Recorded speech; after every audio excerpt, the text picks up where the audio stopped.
Alrighty. This is the 2023 NCAA Division III Women's Basketball Championship Semifinal post-game press conference with Christopher Newport University. With us today are Christopher Newport University head coach Bill Broderick and captain student-athletes Sandra Fan, Gabby Sandiego, and Olivia Giles. Coach Broderick, would you like to start by making an opening statement? I'd like to start by really congratulating Coach Cosgrove and Rhode Island College. Took everything we had. Unbelievable job that they did this year. Great year. And really take my hat off to those guys. Second, just want to say just how proud I am of my young ladies. You know, so much adversity, so many different people going down in these last few weeks, and just different people stepping up. And tonight you saw Olivia really step up big, and just people ready to go. So just really, really proud of them and happy for them, and truly happy for me that I get to spend another 2 weeks with this amazing group of young ladies. So, yeah. Awesome. At this point, we will open it up to questions from the media. Coach, and I want to hear from the players as well. You just talked about how you've lost a couple of starters. You're down by as many as 12 in the second half. Did not shoot the ball well in the first half. Can you all talk about the grind, the level of commitment you have to the game plan in that moment, and what it is about this team that elevates in those moments? I think this game was kind of a representation of everything we've been going through all season, a lot of ups and downs. It was a game where we really had to prove that we could withstand, adversity and withstand their runs. They've been super hot throughout the entire tournament. Got a ton of pieces who were tough to guard and forced us to rotate a ton. So I think it just showed that, we were able to stay resilient through everything. I think, the locker room at halftime, we just talked about getting back to us, not being afraid of the moment and, just calming down. I think in the first half, we realized we could let the jitters and nerves like that go. I just think we took it one possession at a time. That was really the goal for us. Yeah, I think, I think you really saw in the first half where, you had 2 sophomores in there versus 2 seniors. And that's a pretty big moment there. They had 4 seniors on the floor. And I know, with us, our ranking and all that, whatever, I think they definitely had a great, playing with house money, let's go after it. And so, pressure was kind of on us. But, yeah, we just had to. There wasn't any yelling or anything in the locker room. It was just a matter of, hey, look, we know what we need to do. Let's get back to doing us. And we just, 2 points at a time. So, I think that's just kind of what we did. We knew rebounding was going to be huge. Olivia came up huge with 11 boards. I think Camille with 6 again. And all the guards really rebounded. So I think that was huge for us. I think controlling the boards. That's a team that's a plus 12 on the boards. And we were able to out-rebound them by 6 tonight. I think that was probably the difference in the game. Coach, so many times this year you've been up big at the half. Last weekend up at Tufts, you said you always leave the locker room saying, what's the score? 0-0. Did you do that again tonight, down 8? We did not. We did not. We were down 8. But the thing we had to switch, and they were kind of joking about this, is we'd been working on some different kind of zones and some different things that we haven't played zone all year. And we played the last 8 minutes of the game in a zone. So you just never know when you're going to need something, and I think that just really kind of was a big momentum shifter for us. We were able to get really one and dones and really take care of the deep boards, and I think that was huge for us. Coach, you guys have been able to put up a ton of numbers offensively, but they started 0 for 11 from the field in the fourth quarter. You talk about the defense and how important that is to this team. Yeah, we just locked in. I think there wasn't any, trap in, any kind of smoke and mirrors. It was just straight, hey, let's go straight up man-to-man, full court. We were doing some high hedges and some different traps on their ball screens a little bit. Medbury is so good with the ball, so smooth with the ball. She really picked us apart in the first half, and so we knew we had to kind of get the ball out of her hands and force some other people to make some decisions. And I think they only had 5 turnovers in the first half, and they had 9 in the second half. So that was more like what we needed to do. Coach, I had a question for you on Rhode Island College. So, team you're not normally going to see. What was kind of different for them, what you may have saw on video? Was there anything they did that kind of surprised you a little bit, they were a little bit better at than you thought of, or anything along those lines? Just talk about the matchup. Yeah, you know, I think the thing that impressed me the most about them was their confidence. I mean, you know, the road that they had to take to get here to beat Scranton on Scranton's floor, to beat Babson on Baptist Court when you had lost to them by 20. I mean, you know, I think Coach Cosgrove, they pull her grit and confidence, and I think they just played well. I think, you know, Booth is a tough matchup. She's kind of similar to some of the kids that we have that are out, that, you know, you've got to play her in, you got to play her out. So I think that was a little something different for us. But no, I mean, I think we just started a little slow. I think we just felt the pressure a little bit more.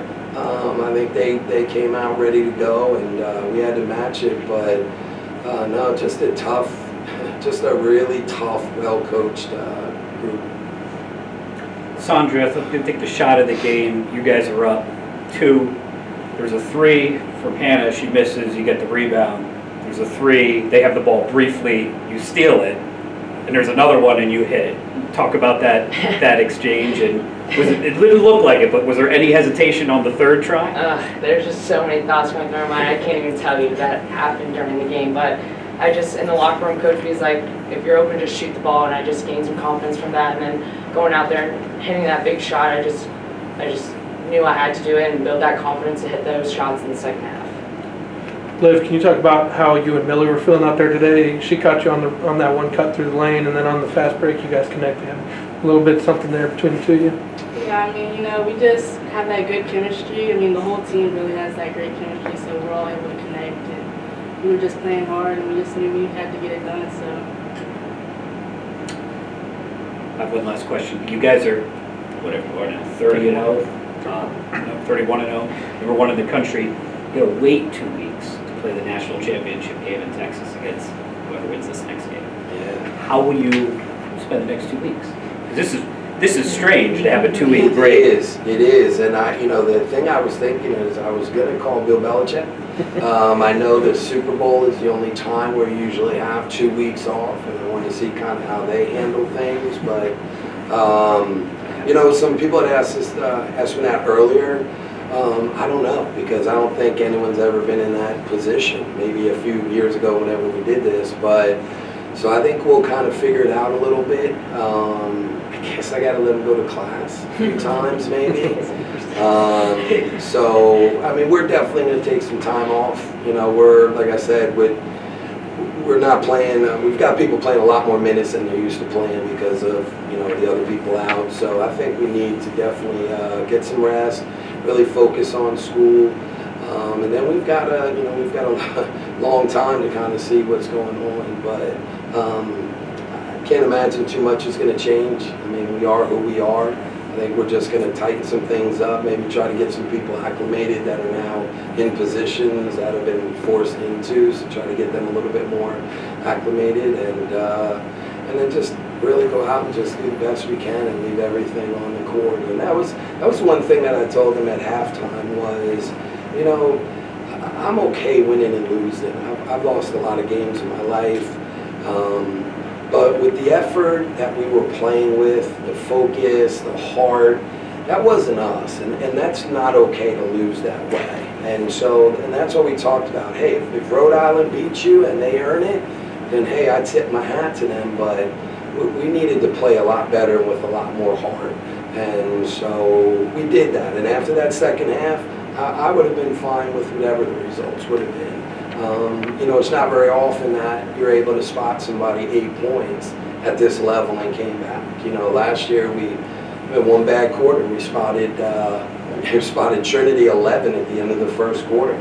and we cut it to 2, I think with 7 minutes left to play, but we ran out of gas. And so, you know, it's really hard to spot teams that are this good and be able to come back. So just really, really proud of the perseverance for these guys and to step up and just take advantage of the moment and enjoy it. One last thing for the players and then one for Coach Gabby.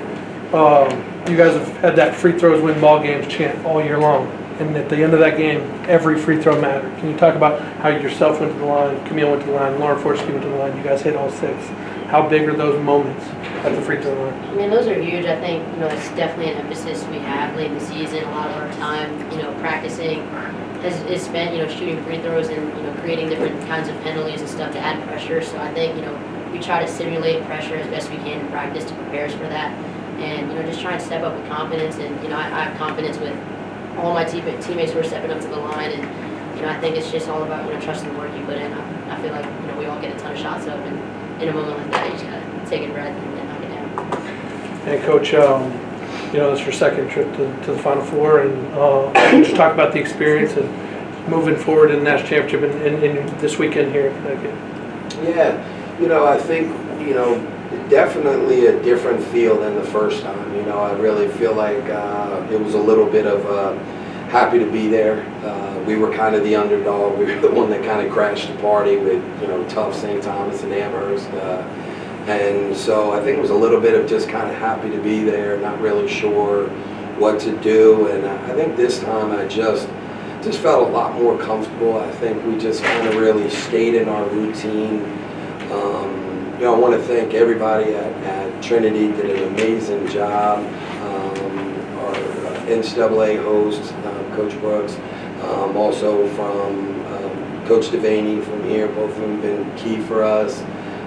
But, you know, Meg Wilson, the whole committee, Kelly Whitaker, everyone has just really done a nice job to provide an unbelievable experience for these young ladies. And just want to thank everybody for going out of their way to do that, because I know there's no extra pay. And it's a job that a lot of people don't want. And so I really appreciate them and all that they do. And I know our team does as well. Awesome. This is going to conclude our NCAA Women's Basketball Championship semifinal press conference with Christopher Newport University. Thank you to the coaches, players, and best of luck in the finals in Dallas on April 1st. Thank you. Thank you. Thank you, guys. Good luck.